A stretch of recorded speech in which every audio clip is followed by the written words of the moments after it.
So today's objective is to provide you guys with some background on what's orbit around the startup ecosystem.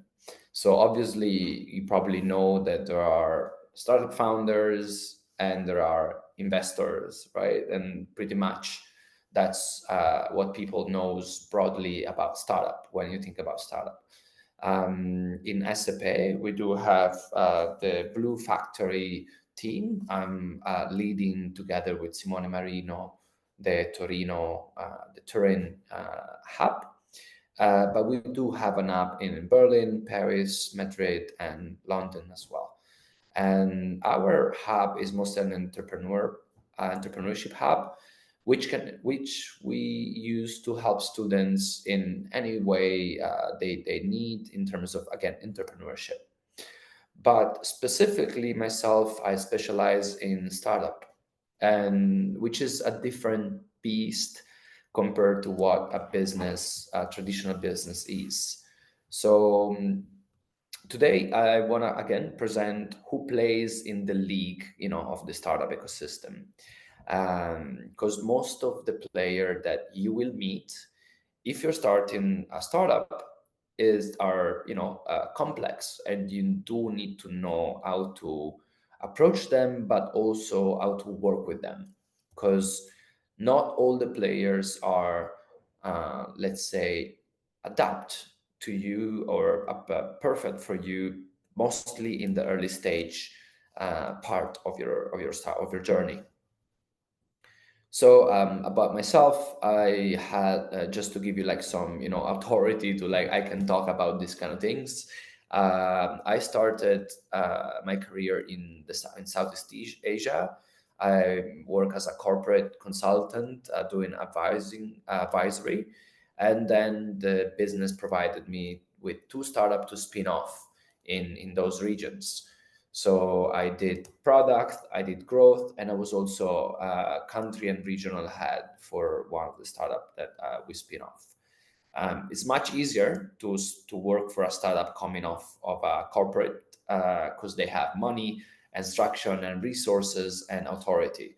So I was a bit lucky to get that. And obviously, if you're starting your startup by yourself, it's much harder. But it's a beautiful journey. I actually did that two times. One startup when I got back to Italy because of COVID, unfortunately. One of the startup failed, and the other one is still up and running. So it's really really nice to start from scratch. And the right term for a startup that starts from zero is bootstrap. Bootstrap is coming from the word boot, the shoes, and strapping is like when you pull the cords of your boot. That means you're really pulling to get to the next day, basically. In Italy, I've opened the largest early stage startup community. It counts 2,500 startup and around 3,500 members. It's a completely free channel on Telegram. It has around 3,000 messages per month, and you can use it to read through all the news that happens in Italy in the startup ecosystem. I do that as non-profit voluntary work. So I'm not gonna sell anything to startup over there. Obviously, if you get contact by someone in private, then be sure to screen this person by yourself. And some of the people that will actually contact you are the people that I'm gonna talk to you about in this lesson. Blah blah blah. I'm also a professor at UniTo, and I'm advisory board in Italy Innovation Association, which is recognized by the Italian government. Yeah, that's all. Again, when you're navigating the startup ecosystem, you will find three type of support mechanism that you can avail of, and that can really boost your journey. The first one, category A, support and mentoring, which includes tech hubs, incubator, accelerators, venture builders, startup studios. The second one, investment, family offices, angel investor, venture capital, crowdfunding platform. And the third one are independent founder communities, hackathon and competitions, and so on. Independent founder community is the one I just mentioned to you about. An incubator and accelerator can be something like Blue Factory. Okay. So let's move on. These are the three major categories that I'm gonna talk to you today about. Now, obviously, when you're building a startup, like, you do need support and mentoring. This is pretty much what I'm doing right now, right? And you have different players that can provide you support and mentoring, and some of them are available if you're part of a tech hub. So, in Torino, there is OGR, Officine Grandi Riparazioni. In Berlin, they opened a few years ago that huge tech hub in the center. In Paris, there is Station F, and yada, yada, and so on. So these places are sometimes free to access. You can just go there, place your laptop and work, you know and again, you can plug into a conversation in customer discovery and hiring. You can find a lot of opportunities in tech hubs because there are a lot of companies, a lot of founders, a lot of events going on, right? Sometimes there are membership fee, like, you need to pay to access or to access the events, la la la. But again, you don't really need to pay if you can just wingle around and talk to people and attend events. Sorry, guys. Incubators, startup incubators. The word incubator come from the medical word. When you were a baby, most likely you were put into a baby incubator in the hospital. Okay, those are like in the movies. You can see those like rooms with a lot of like little beds, on a tray where all the babies are stored. Let's say, mostly if the baby is born premature, right? So an incubator for startup is kind of the same thing. Like, it allows startup in the very early stage, even just with an idea or just with a problem to solve, but zero progress, to get mentoring, to understand how it works, to get some connections, and to start to validate the problem that you want to work on. That's pretty much what we do in Blue Factory as well. So we do our start program for Blue Factory, which is 2 times a year, is pretty much an incubator. In every country, there are tons of incubators. A lot of them are coming out of universities, again, such as SAP, but for example, in Bocconi, they have a pre-accelerator program, which is an incubator. In École Polytechnique in Paris, there is an incubator, and yada yada yada. Any almost every university has an entrepreneurship app or an incubator. But you can also find incubators that are not connected to universities. Some of them are run by the city government. Some of them are actual business that get money from national grants or sponsors, and they're able to help startup to grow. Most incubators don't ask for equity share. Okay, they don't want they don't want to enter your cap table, your equity. Actually, a lot of incubators also don't ask for your business to be incorporated yet. You can just go there as an individual or as a team, but you don't have to have a business open yet, most of the times. This is one of the major difference with accelerators.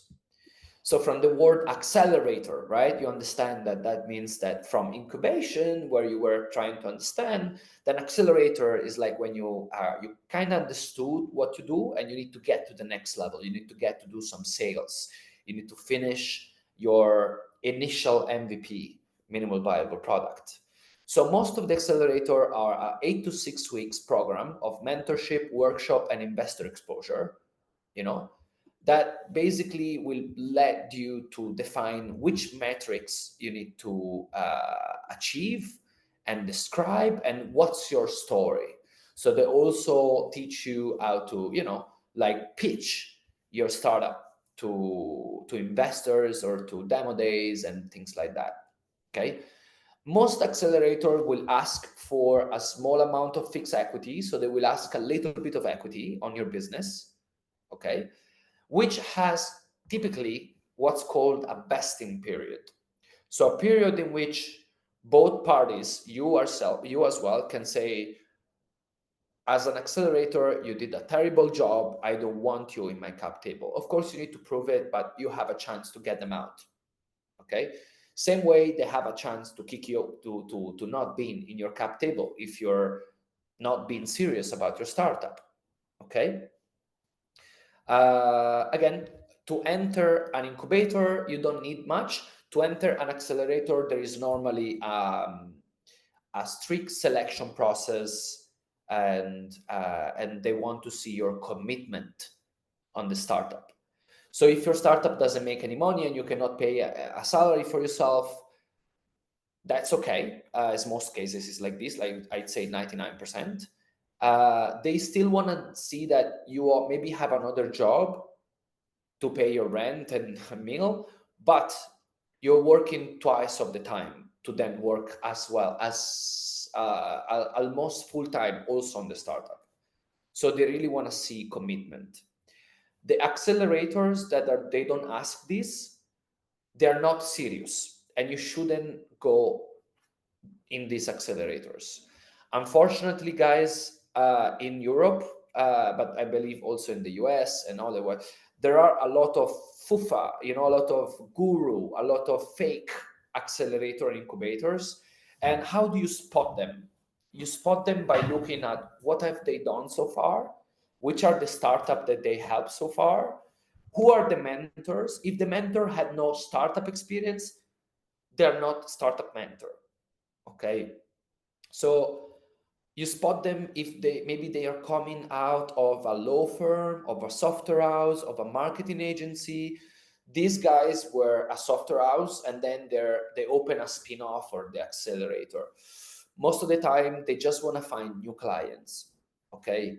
So you need to be sure to enter an accelerator because they will ask equity in your business. At that point, you are married to them, right? And also, be careful what they ask in return. How much equity do they want? Do they put investment in your startup as well? Okay, how much are they giving for how much equity? And also, of that money that they give you, some accelerator will say, I will give you $150,000, but you need to spend $75,000 in services that I provide, leasing the offices, marketing, tools. Be very careful about these kind of deals, because most of the deals that they provide service, then they're a service provider, they're not an accelerator. Okay. So be careful, because you're always going to be, oh, that's so cool, but then you need to deep dive on who they are, what they do, what they offer.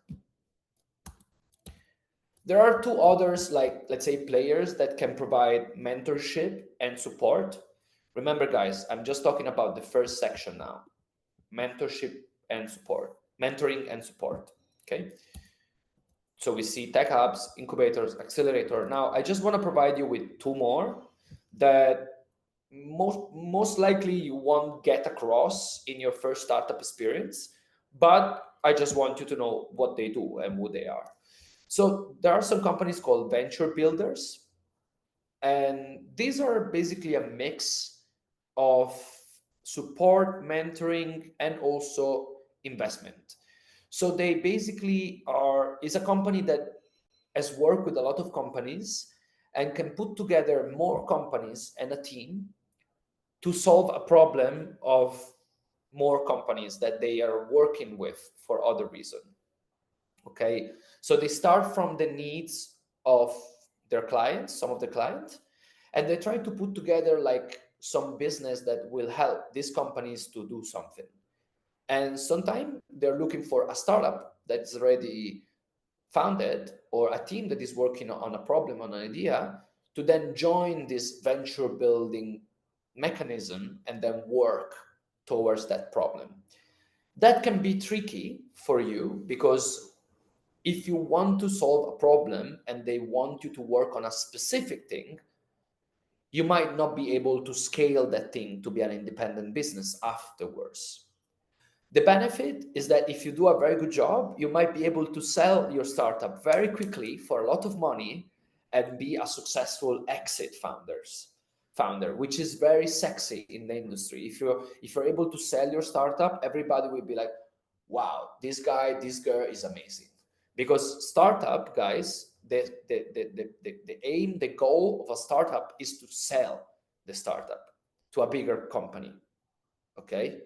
And then with that money, you can invest, do 3 other startups, and live the best life. Depends how much you're selling the company for, and also how much money you need to give back to the investor, which I'm going to tell in a moment. I'm going to tell you in a moment.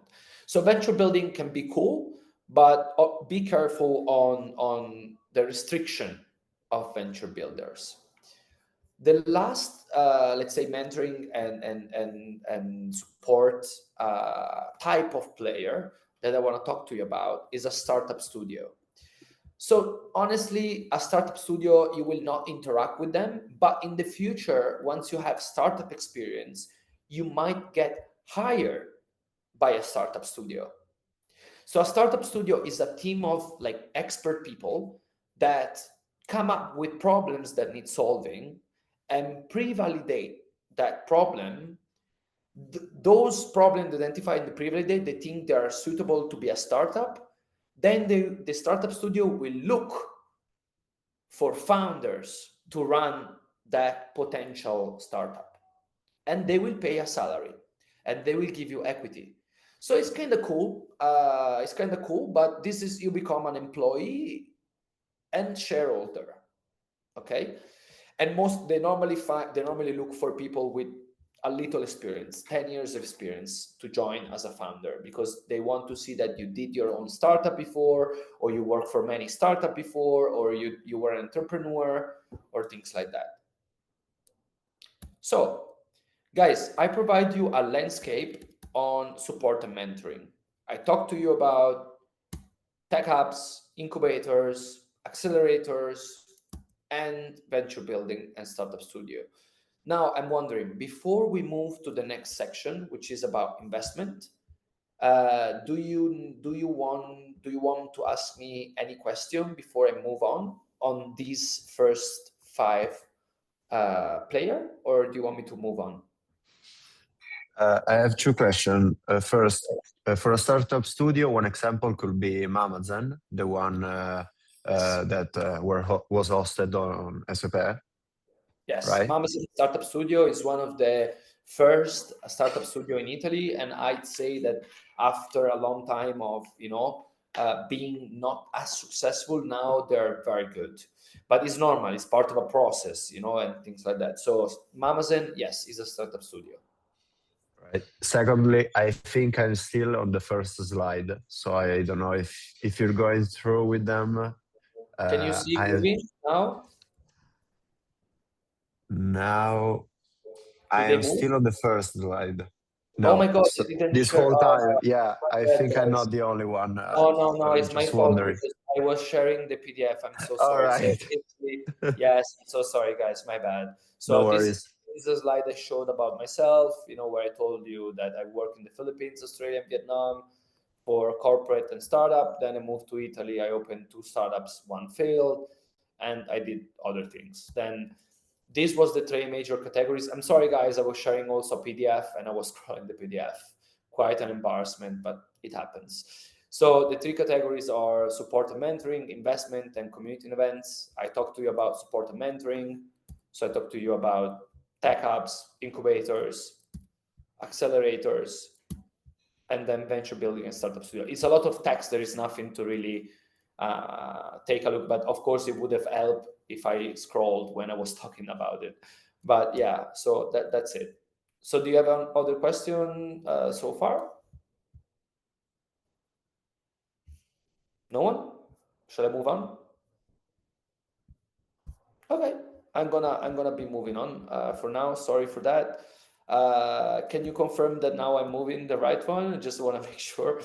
And so now I'm going to be talking to you guys about investment landscape. So you have to know that I'm every time I speak at events and things like that, or in schools, I always try to tell people, like, guys, startup is not you have an idea, you build a business plan, and you look for money. No, that doesn't work like that. Okay, mostly in digital.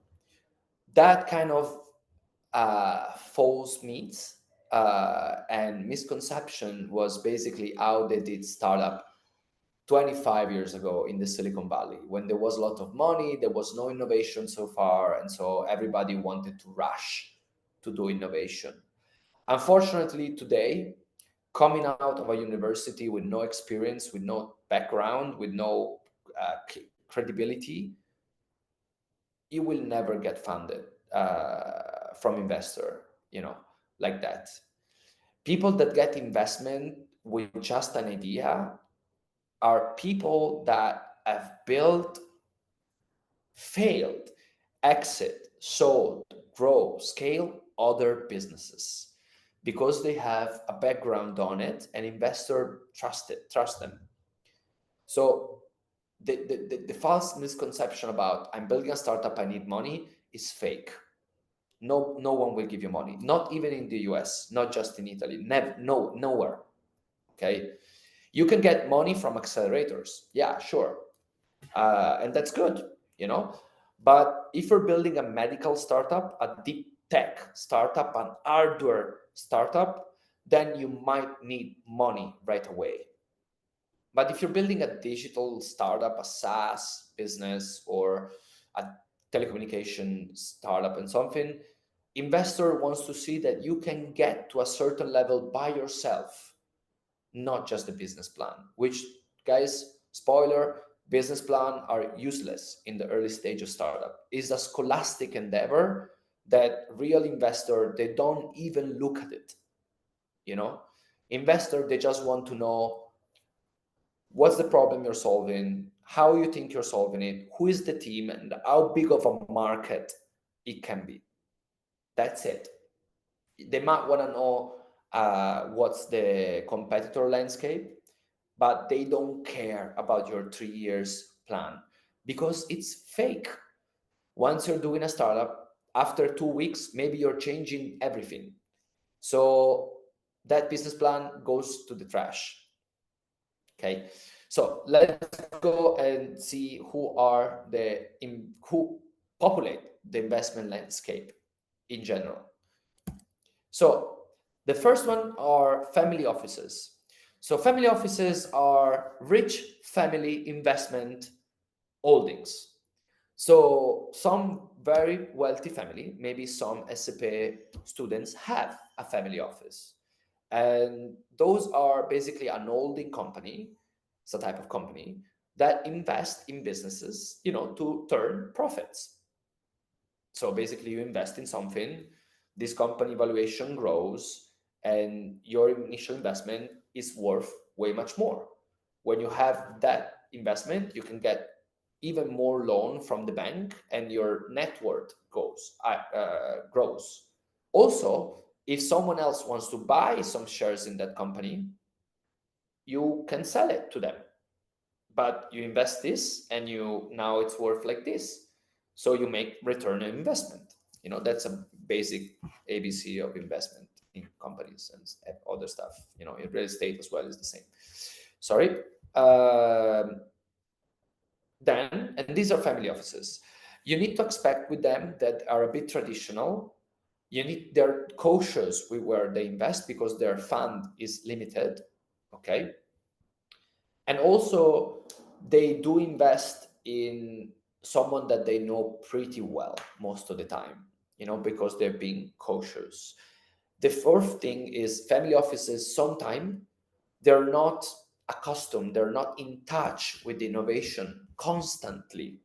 So if you pitch to them, it needs to be very, very, very clear and very easy, as you were talking to a child. And by the way, guys, being clear is the most important thing in startup in general, but when you're raising funds.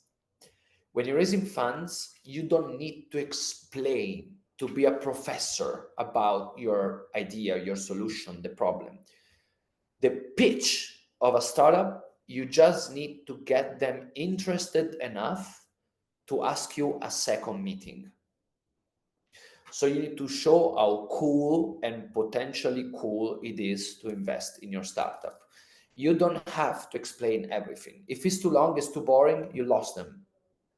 You know, you need a second meeting. That's where the magic happens. No first meeting will be okay, I will invest. No, that doesn't happen. Okay. Now let's look at angel investors. Angel investors are private people that invest their own money into startups. So similar to family offices, they don't have infinite money, so they're pretty cautious about where they're investing. Okay, it's very good to start your funding journey with family offices and angel investors. Now I'm gonna show you who are the next one. Just let me open a brief section about a brief thing about this. The next investor I'm showing you, it's kind of like a professional investor. They might not be professional investors. What does it mean? They might ask you too much equity. They might want to change you and your business. And also, if they have no relevant competence to your startup, yes, they put some money, but at the end of the day, they're quite useless. So you need to find what is called smart money. Smart money meaning that the family office, the angel investor that invest in my startup are people from my industry that have network and experience and clients in my industry. That is why it's called smart money, because not only they can give you money, but they can also help you with your business operationally. And that's also why, guys, you will learn this with experience, but if you need money, don't take the first money that they come to you. Because most of investors, sometimes they're not good people and they're not good professional. So then later it's going to be a pain in the ass to work with them. And also, the next investor that wants to invest in your business, they maybe don't like them and they don't invest in your business.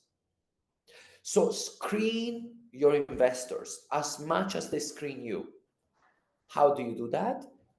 Please, can you show me your investment portfolio? Can you show me your startup portfolio? If they have no startup, like maybe it's their first time, not sure. Okay. If they send you your startup portfolio, you contact this startup and you ask them, is this guy or girl an asshole or are they actually a good investor? Very, very important. Because same as the co-founder, they're going to enter your cap table. So you're married to these people. Now, the next two things are venture capital and crowdfunding. Now, let me talk quickly about crowdfunding. Crowdfunding are platforms. You can find it online. There are thousands of crowdfunding platforms where you post your fundraising campaign. So people, like normal people, can put 10 euro, 100 euro, 1,000 euro, 500,000 euro in your startup. Who is entering your cap table? Not everyone. It's just one investment vehicle. Like I will deep dive this in the following lessons, but it's only one entity that enters your cap table. It's not that 3,000 people enter your cap table. Or you can also sell secondary share, but it's another topic that we can sell another caption. So these one are pretty cool. These are really useful for consumer startup or for impact startups. So startup that relate to people, to the mass, startup that are cool to a lot of people, not just something very technical. That's boring. I don't understand this. I'm not going to invest. Okay. Now, be careful, because to open a crowdfunding platform, it can cost you from, if you're very cheap and maybe you're from $3,000 to $8,000 up to $20,000 to $50,000 if you're really getting the best crowdfunding platforms and the best consultants to help you with your crowdfunding platform. So normally you raise your first round, and if you need the second round of funding and you still have some money from your first round, you can consider spending in crowdfunding platforms. But it's not suitable for all startups. Okay. Now, the coolest kids in the game are the venture capital firms, because they have a lot of money. These are some companies that can invest up to $100 million or euros, in a single startup. Okay. And those are actually investment professional companies. So these kind of companies receive 1,000 investment requests per year and maybe invest in 5 or 6. So they are super selective. They are assholes. They will treat you like shit in the call, okay? Because they don't want to waste time with just an idea, They don't give a shit, okay? So they will come and invest in some startups that can show some real traction, some real numbers, unless you are a serial entrepreneur that can show that you're great, and things like that. And that normally happens when you're older. Okay. And obviously this kind of startup, this kind of investment firm, they ask a lot of equity in return, so you need to negotiate with them. Now, guys, most of you is probably not even starting a startup. If some of you as a startup and is ready forward ahead, and with clients and traction, we can talk about it privately. I can share how to work with this kind of people, and how to work with, how to do a fundraising. But in the Blue Factory start, I removed all the investment lessons, because it's too soon for you guys. If you're still starting, it's too soon. Once you're starting a startup, you need to focus on talking to user and improve your MVP. That's it. You don't need to worry about investment unless you're doing something that requires a lot of money to do clinical trial, hardware, and things like that. So for that, you normally pass from scientific papers to laboratory to public grant, then to investment. Never start with I look for an investor or for a VC. That's a wrong idea. It's a wrong process. So once again, I talked to you about family offices, investors, mostly suitable for pre-seed round for initial funding, then to crowdfunding platform, which is in between, and then to venture capital firms that are, for your scaling stage. I'm done with investment landscape. Now there are the last slides. Do you have any questions on the investment landscape? Have I moved the slide this time?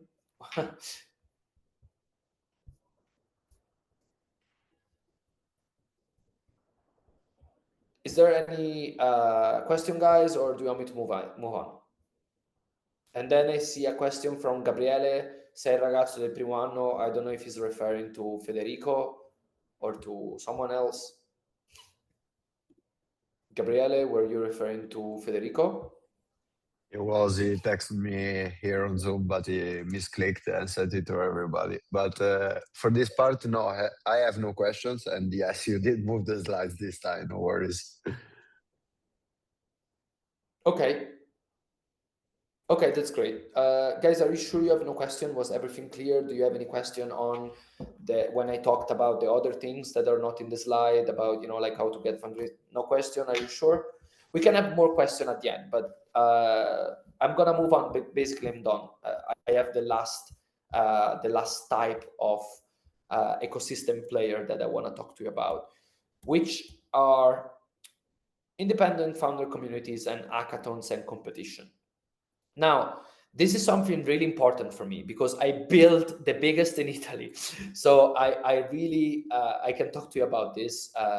And I built my independent founder community free of charge, no sales intended, because unfortunately, in countries like Italy, where people are always chasing il colpaccio, like the opportunity of their lifetime, and they're ready to sell their mothers to do that, you know. So you can see a lot of communities that are popping out as mushrooms every year, but check who's behind these communities. If this person is selling stuff to startup, is a fake community because they're just building a community to do more sales. Okay, so most likely at some point they will stop working on the community because they will see that they cannot make more money on it, you know, and you will be a little sorry about that. Find founder community that are independent and free. You can find a lot of content on it, a lot of contents on it, and it's all free of charge. As soon as I'm done with the presentation, I'm going to share how mine works very quickly. Unfortunately, my community is Italian community, so 99% of texts are in Italian. If you have Telegram Premium, you can translate every text live in English, but you need to have Telegram Premium, which is not super expensive. And the last part is hackathons and competition. You can attend tons of this with not as a startup, as a professional, as privately, you know. And you can meet a lot of people that are willing to build stuff, so that they can be really good co-founders, you know, and start to work with them and understand how they build, you know. Don't worry if you don't know shit. You just go there and then you're gonna be the worst. Who cares? You know, you go there to learn and to meet new people. So guys, again, I'm done. I happy that I've did that in 30 minutes.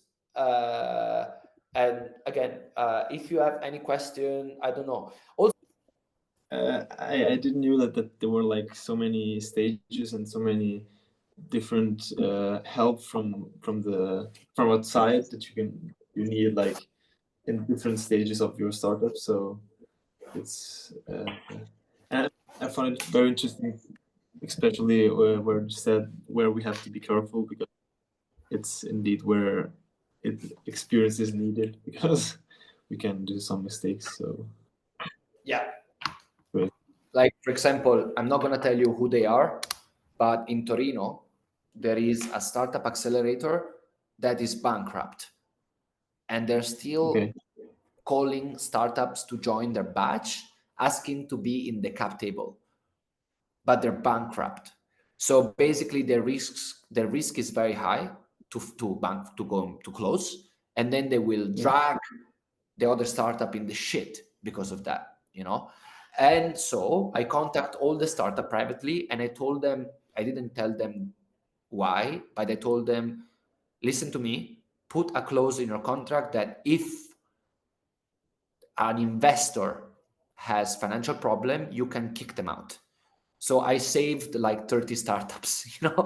But like it's they don't tell you because they don't care, you know. They just care about their business, you know. Even though they should care about you, they don't, because it's a business, you know. Like people are hired, so they get paid, so they're, you know, they have family, they need to pay the rent, the food, so they don't care about you, even though they should. I find it very interesting, like the thing you said about like this family founds, like I didn't, sorry Rika, I didn't understand. I found it very interesting, like the thing you said, the possibility like of being getting like some investments from these family funds. I mean, it would be also like interesting to understand better how they work. Like, Well, for example, in Italy, like, you know, a lot of families have a family office, you know. I'm sure in yeah, Paris and Berlin. Yeah, do you know like some examples of like? Yeah, for example, Exor, like from the family Okay. Elkan family. At the beginning, Yeah. it was a small family office, and now it's a Okay. bigger thing. You know, Del Vecchio family. Yes. They have a family office in Milan. So yeah, let me see. It's called LMDV Capital. You know. Then there is another one that I actually met, which was one of the first C-level employee in Apple, and they have a family office. This is our Italian family, you know. But let me see, like Italian family office investment holdings. They don't promote a lot, you know. They don't promote a lot, so you need to scoop them. You need to find them, you know. Benetton has their own family office, you know. Tamburini Investment Partner is one of the most famous. He's actually did a lot of interviews and things like that. He has $5 billion on asset under management, so that's a lot of money. And you know, like, yeah, so there are a lot of family. Like, you need to just Google it, find it. If you're interested in some of them, I can connect you to a few of them, but they won't talk to you, you know, if you have like a startup, you know, and things like that, you know, yeah. And I am not connected to any of them closely, only one, which is one of the smallest, let's say. But do you think like that? Is it like a business? I mean, of course, it's high risk, high reward, right? But like, is it generally, do they earn a lot of money, or is it, I mean, because like they invest in many different startups, like only 1% of them maybe will be profitable, or It only depends on the team that runs the investment. So if they hire good people, and they will make some money, yes, because it depends only on people with experience. Like, it's a startup, you don't know where it's going, so it only depends on the experience of the people working there to be able to scout the best one. Even the best one can fail, okay, because the co-founder problem, or maybe their technology becomes illegal or becomes obsolete. You know, you cannot know most of these things at the beginning. But if you hire an experienced investment manager in your family office, you can spray and pray. You know, like, I have money, I'm just gonna and see where it lands. This is called spray and pray, and it's a good way to invest in startup, because 9 out of 10 normally fail, or 9 out of 10 normally don't give you a return on investment, but one give you so much return that covers for those 9 plus the next 9 plus the next 9. So yes, of course, it's a risky business. Yeah, so it's an investment, it's a risky business. Yeah. do you like generally invest in startups in the same sector, or like Yeah, they don't? that's a very good question. So normally not one, but it can be only two. There are a lot of. I explain why. So normally not one. Why? Because if that industry just, you're done. You know. Yeah, of course. So not one, two, and if two, the second is very different from the first one. Okay. Now there are some family office, some angel investors, some let's talk generally now, not about the family office. Let's talk about investors, you know, like investor generally. Some of them, they invest in everything, you know, they evaluate well the startup, the founding team, the market opportunity, you know, and then they don't care. But always they will prefer some, obviously, you know, because they're more. Why? It's only based on experience. If I invest in 10 health tech startup, I invest in 2 impact startup, obviously I know more of the health tech startup.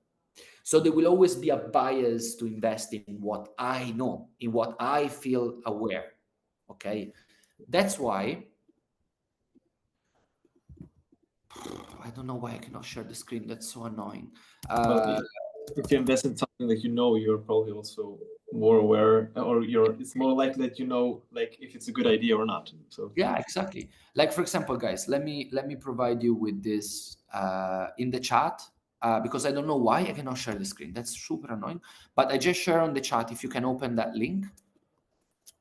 Let me know when you get there. Juliet, you can do yes like this. And Ricardo, I don't know Federico if he's still there, but that's okay. But just like tell me if you were able to open it.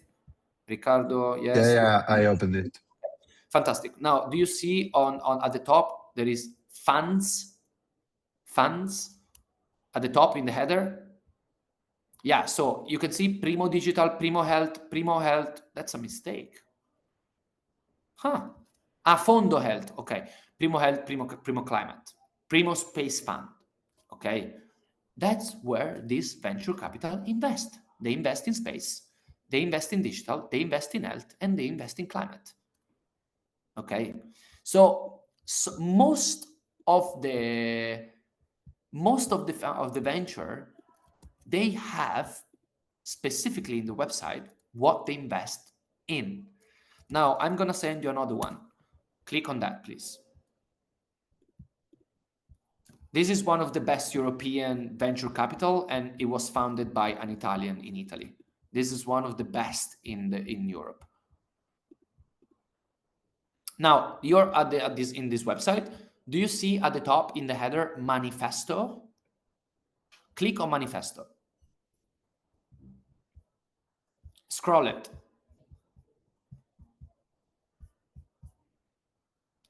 They tell you exactly where they want to invest. What people are they looking for? So most of the venture capital firm, they have a manifesto, which is also called investment thesis. So they tell you where they invest. Okay. So Ricardo, to answer your question, never one, almost never one. If it's one, they're stupid. Okay, so you don't want their money. If it's not, if it can be two, it can be more, it can be agnostic. But most of them will tell you where they invest. Okay. I hope it answered the question. Yeah, okay. Yes, of course. Do you have more question, Rick? So, and like these family funds generally don't help you, like, or no, or they do. Like, do they give you like also a network and like more ideas on how to develop like your startup, or they like simply leave you alone? And no, that's what I kind of mentioned before, but I went very quick, so it might be that you lost that part, but no worries. Like I am, that's called smart money.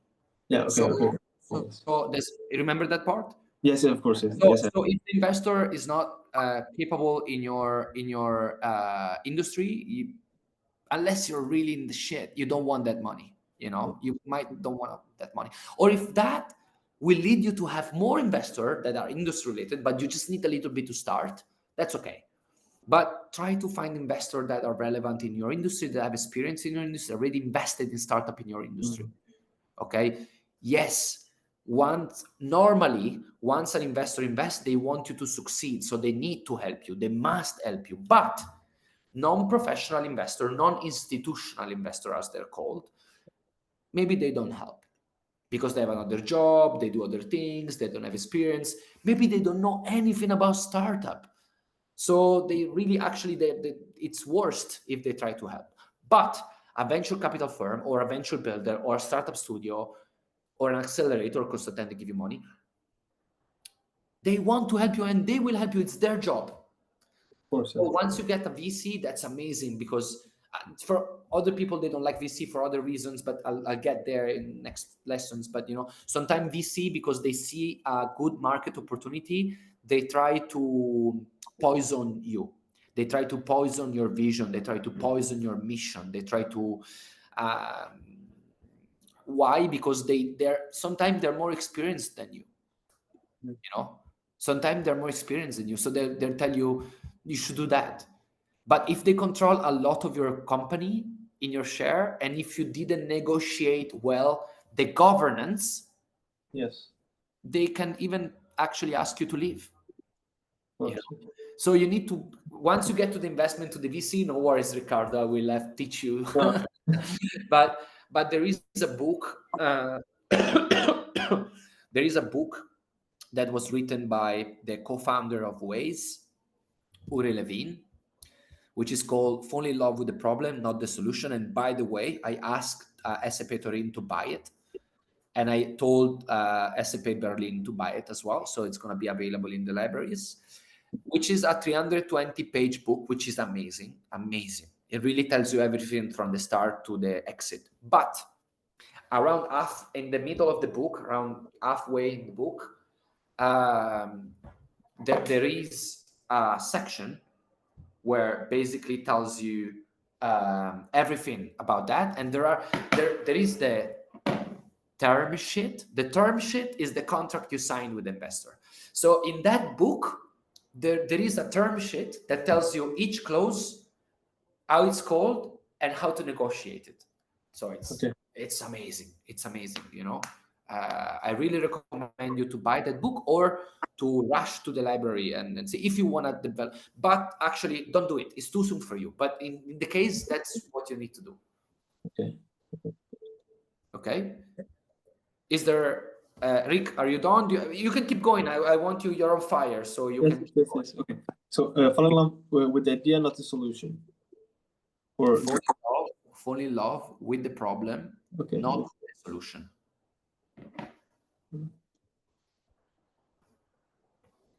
Okay. Rick, you're done. You have more question or you're good? I'm good, thank you. Okay, fantastic. Juliet, sorry, you know, as I texted you privately, like Ricardo was really on fire, so I was, you know, surfing that wave. Julie asked Juliet, but is Juliet, can you do yes or no? Is Julie also okay? People call you Julie or no? Yes, but you don't like it. I see from your face. Okay, Juliet. Yeah, I knew it. So Ju, okay. Ju, okay, so she asked, it's a very good question. She asked, I want to know what you think about love money. Okay, because Shade and I had the idea to ask for initial investment round as a leap of faith with our close families and friends. But I don't think this falls under the family industries you were talking about. That's an amazing question.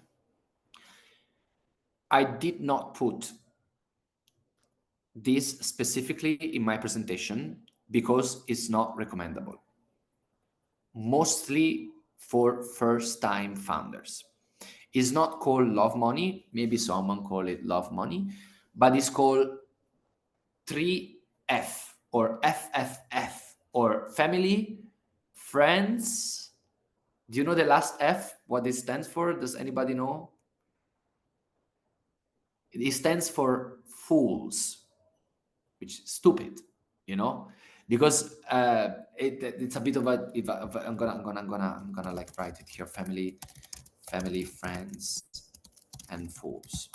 So, specifically, why not? You have a very high chance to burn that money. Very high chance. You'll be able to ask for FFF funding when you have experience. And then you're even more sure not to burn that money. Okay. But it's never recommendable for first-time founders. And also, Julie, can you text me what pretty much you want to do? Like, is that a health product? It's like some hardware, very expensive stuff, or is it digital? What? Just like few words, like what you're trying to do, so I can be specific. No worries. Nobody's gonna steal idea. The concept of stealing ideas is a fake concept. Because to steal an idea, guys, you need to work on the fucking thing. So, you know, you need to leave everything and do what Drew said. So nobody's doing that, you know, unless you have a discovery in science, but then you need to have an IP or a patent before, you know, and then nobody can steal it. But sure, if you're not comfortable to share, I see you're going somewhere so you can talk to us. So finally we can hear you. Okay, I'm in the hallway, but I think you can hear me now. Yes, hi, Drew. Hello.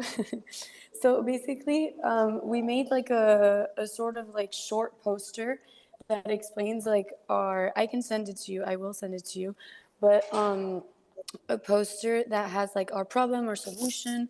And it's basically just funds that we're looking for. Not a lot, like we said, probably between 1,000 to like Wait, 2,000. Julie, what problem are you solving?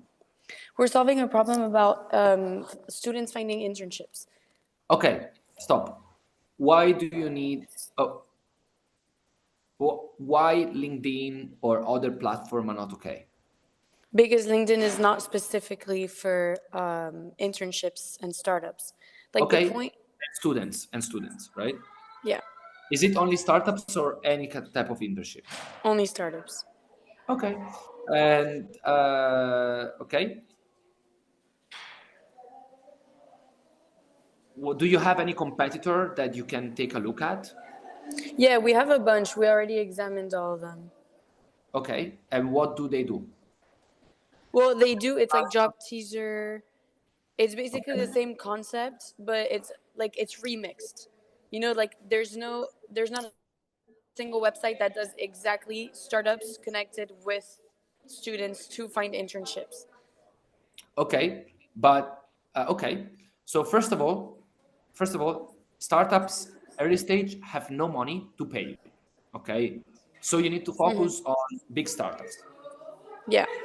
Okay, so I hope that's clear. Yes. Okay, that's okay. You need no money. Why do you need money? We just need, but we like our point is that we just need a little bit of money. Like we're not gonna ask for a lot at all. It's kind of like a leap of faith that we want to ask for because, for example, we want to incorporate in Ireland, and that's already a No, cost. no, you don't need to incorporate. Why do you need to incorporate?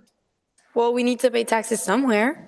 No, What not do at the you beginning. mean? Not at the beginning when you have zero client, and not at We the have beginning. zero, Yeah, but we're gonna have clients. yeah. You're gonna think about it when you have clients. In the meantime, you're gonna put some $2,000 in your Revolut, and who cares? Do you think the What do you tax? mean? Do you think the tax government is coming to you if you have a transaction of $2,000?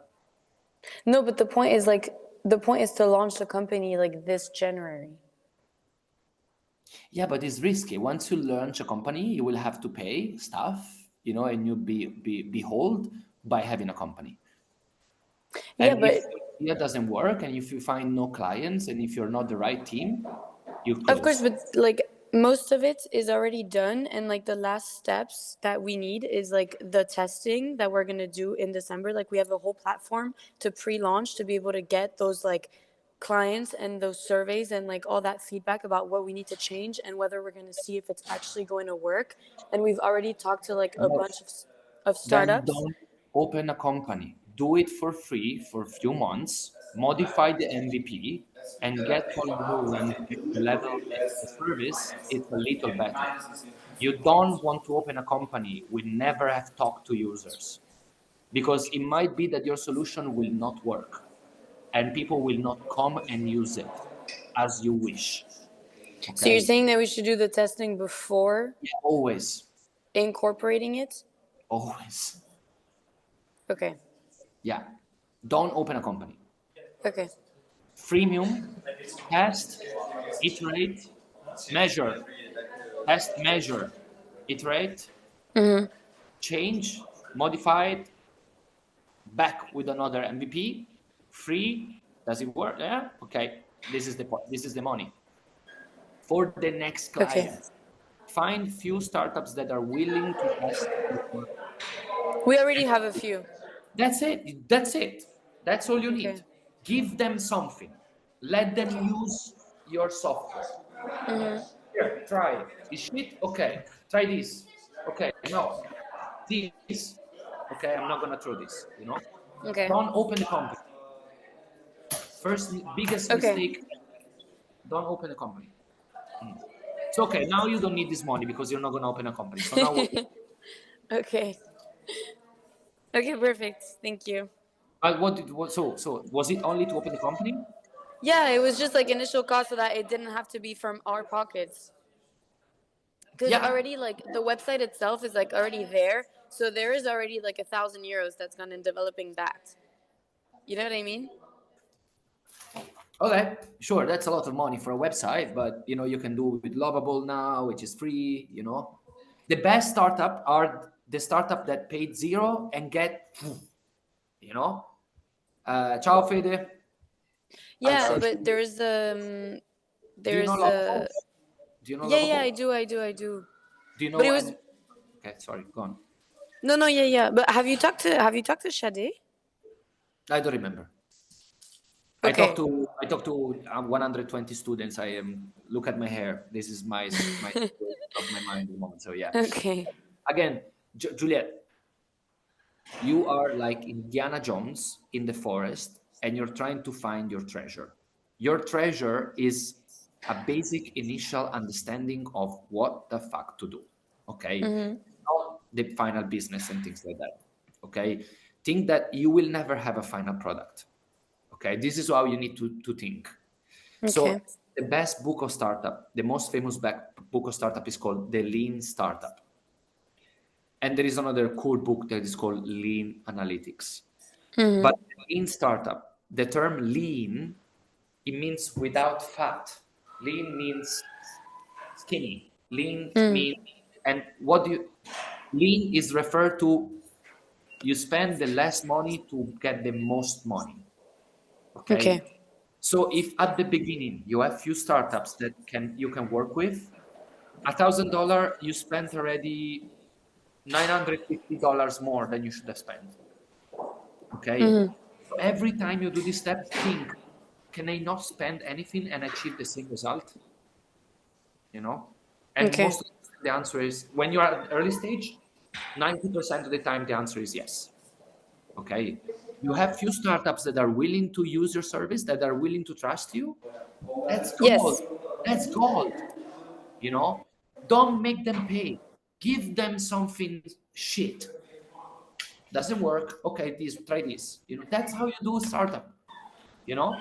Help you to develop the product. If you're solving a big problem for them, they will help you. Okay, that's very important to understand. That's why at the beginning you need a little clients, not clients, like user tester, you know, and then you move to the client. Okay. If you need the love money, just get some love money to pay some no code tools, you know, like if you have like $500, you can run for a year with no tool, no code tool. Okay. All right.